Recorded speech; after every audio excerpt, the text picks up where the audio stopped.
ओम नमः शिवाय। जय माता दी दोस्तों, आप सभी का मेरे YouTube चैनल पर बहुत बहुत स्वागत है।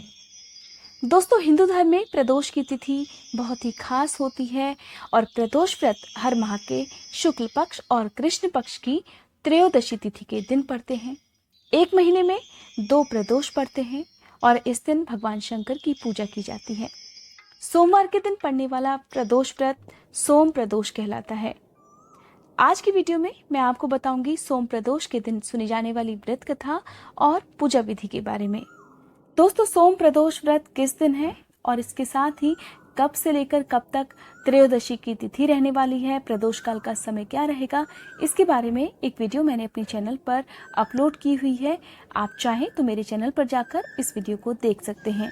जिस समय दिन और रात का मिलन होता है वह समय प्रदोष काल कहलाता है और इसी समय भगवान शंकर की पूजा प्रदोष व्रत के दिन की जाती है। कहा जाता है कि प्रदोष काल बहुत ही उत्तम समय होता है भगवान भोलेनाथ की पूजा करने का और उन्हें मनाने का, क्योंकि इस समय की गई भगवान शिव की पूजा से अमोघ फल की प्राप्ति होती है और यह व्रत शत्रुओं पर विजय हासिल करने के लिए भी बहुत अच्छा माना गया है। आइए दोस्तों, सुनते हैं सोम प्रदोष व्रत की कथा। प्राचीन कथा के अनुसार एक नगर में एक ब्राह्मणी रहती थी। उसके पति का स्वर्गवास हो गया था, इसलिए वह बेसहारा हो गई थी और वह सुबह से ही अपने पुत्र के साथ भीख मांगने के लिए निकल पड़ती थी। इसी तरह से भीख मांगकर वो अपना और अपने पुत्र का पेट पाला करती थी। एक दिन ब्राह्मणी को घर आते वक्त एक लड़का घायल अवस्था में मिला। ब्राह्मणी उसे अपने घर ले आई और वह लड़का विदर्भ का राजकुमार था। शत्रु सैनिकों ने उसके राज्य पर आक्रमण कर उसके पिता को बंदी बना लिया था और उसके राज्य पर नियंत्रण कर लिया था। इसीलिए वह राजकुमार मारा मारा फिर रहा था। राजकुमार ब्राह्मण पुत्र के साथ साथ ब्राह्मणी के घर रहने लगा। भिक्षा मांगकर ब्राह्मणी जो कुछ भी लाती वह अपने पुत्र के साथ साथ उस राजकुमार को भी खिलाती। एक दिन अंशुमति नामक एक गंधर्व कन्या ने राजकुमार को देखा और उस पर मोहित हो गई। अगले दिन वह कन्या अपने माता पिता को राजकुमार से मिलाने के लिए लेकर आ गई और कुछ दिनों बाद अंशुमति के माता पिता को भगवान शंकर ने स्वप्न में आदेश दिया कि राजकुमार और अंशुमति का विवाह करा दिया जाए। उन्होंने वैसा ही किया। वह विधवा ब्राह्मणी प्रदोष व्रत किया करती थी और यह उसके प्रदोष व्रत का ही प्रभाव था कि गंधर्वराज की सेना की सहायता से राजकुमार ने विदर्भ से शत्रुओं को खदेड़ दिया और पिता के राज्य को पुनः प्राप्त कर लिया और इस प्रकार आनंद पूर्वक रहने लगा। राजकुमार ने ब्राह्मणी के पुत्र को अपना सेनापति बना लिया। ब्राह्मणी के प्रदोष व्रत के प्रभाव के कारण और भगवान शंकर की कृपा से जैसे राजकुमार और ब्राह्मणी पुत्र के दिन सुधर गए, वैसे ही हे भोलेनाथ अपने हर भक्तों पर अपनी कृपा बनाए रखना। इसी तरह से सबके दिन संवारना। बोलो भोले शंकर भगवान की जय, माँ पार्वती की जय। दोस्तों, यह थी सोम प्रदोष व्रत कथा। अब जानते हैं सोम प्रदोष के दिन पूजा किस तरह से करनी चाहिए, किन बातों का ध्यान आपको सोम प्रदोष के दिन करना है। सोम प्रदोष व्रत की पूजा करने के लिए ब्रह्म मुहूर्त में उठकर स्नान करना चाहिए। साफ हल्के रंग के वस्त्र पहनने चाहिए।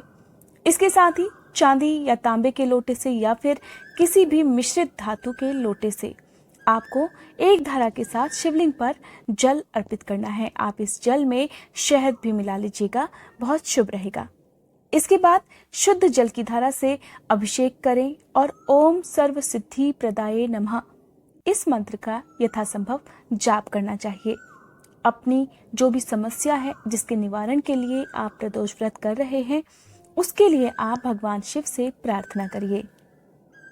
जान लेते हैं कि पूजन सामग्री में क्या क्या होना चाहिए। दोस्तों, प्रदोष व्रत में पूजा की थाली में आप अबीर, गुलाल, चंदन, अखंडित चावल, फूल, धतूरा, बेलपत्र, जनेऊ, कलावा, दीपक, कपूर और अगरबत्ती के साथ साथ फल रख सकते हैं। अगर इनमें से आपको कोई सामग्री नहीं मिलती है तो उसके लिए परेशान होने की बिल्कुल भी आवश्यकता नहीं है। आपके पास जो भी सामग्री उपलब्ध है आप उसी से पूजा कर सकते हैं। इसके साथ ही प्रदोष व्रत की पूजा किसी शिव मंदिर में जाकर करना बहुत शुभ रहता है। लेकिन इस समय अगर आप मंदिर नहीं जा सकते हैं तब भी आप अपने घर में साधारण तरीके से शिव जी की पूजा कर सकते हैं। दोस्तों, भोलेनाथ की पूजा में गंगा जल जरूर चढ़ाया जाना चाहिए। कहते हैं कि अगर पूजन सामग्री आपके पास पूरी तरह से उपलब्ध नहीं हो तब ऐसे में आप केवल गंगा जल चढ़ाकर भी भगवान भोलेनाथ की कृपा प्राप्त कर सकते हैं। भोलेनाथ की पूजा के साथ साथ मां पार्वती की भी पूजा की जाती है। ऐसे लोग जो विवाह संबंधी परेशानियों के निवारण के लिए प्रदोष व्रत कर रहे हैं, उन्हें मां पार्वती की पूजा आज के दिन जरूर करनी चाहिए। धूप दीपक जलाने के बाद फल फूल अर्पित करें, बेलपत्र अर्पित करें। इसके बाद कम से कम 108 बार ओम नमः शिवाय इस मंत्र का जाप करना चाहिए। इसके बाद दोनों हाथ जोड़कर भगवान भोलेनाथ का ध्यान करें। प्रदोष व्रत की कथा दोनों ही समय सुने। इसके साथ ही आप चाहें तो आज के दिन हवन सामग्री से आप 11 या 21 बार ओम ह्रीं क्लीं नमः शिवाय स्वाहा इस मंत्र के साथ आहुति भी दे सकते हैं। कथा सुनने के बाद आरती की जाती है और सबसे अंत में आप क्षमा याचना जरूर करें। भोग लगाने के लिए खीर आप भगवान भोलेनाथ को अर्पित कर सकते हैं। अगर आप चाहें तो गन्ने का रस भी आज के दिन भोलेनाथ को अर्पित कर सकते हैं। कहते हैं कि शहद और गन्ने का रस भगवान भोलेनाथ को बहुत प्रिय होता है। प्रदोष व्रत में सबसे विशेष पूजा होती है प्रदोष काल में, और आपको प्रदोष काल में एक बार स्नान करके साफ वस्त्र धारण करने हैं और फिर आपको पूरे विधिवत तरीके से पूजा करनी है। प्रदोष काल में पूजा करने के बाद आप चंद्र देवता की पूजा करें, चंद्र देवता को अर्घ दें और इसके बाद आप अपने व्रत का पारण कर सकते हैं। फलाहार आप कर सकते हैं। प्रदोष व्रत में मीठा भोजन ही किया जाता है। इस दिन अन्न ग्रहण नहीं किया जाता है। इसके लिए आप आज के दिन आलू या फिर लौकी की खीर या हलवा खा सकते हैं। कोई भी ड्राई फ्रूट्स ले सकते हैं। फल, दूध या चाय आप ले सकते हैं।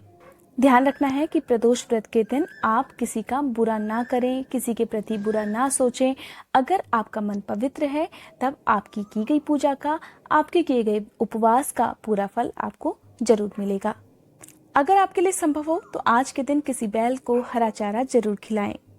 दोस्तों, यह थी आज की वीडियो। उम्मीद करती हूँ ये वीडियो आपको पसंद आई होगी। अगर आपको ये वीडियो पसंद आई हो तो लाइक करने के साथ ही कमेंट बॉक्स में भोलेनाथ की जय जरूर लिखिएगा। दोस्तों, गुरु पूर्णिमा के दिन सुनी जाने वाली एक बहुत ही रोचक कहानी मैंने अपने चैनल पर अपलोड की हुई है। हो सकता है कि आपने ये कहानी पहले सुन रखी होगी। ये कहानी है गुरु भक्त आरुणि के बारे में। अगर आपने ये कहानी नहीं सुनी है तो आपसे अनुरोध है कि एक बार इस कहानी को मेरे चैनल पर जरूर सुनिएगा और मुझे कमेंट बॉक्स में बताइएगा कि ये कहानी आपको कैसी लगी।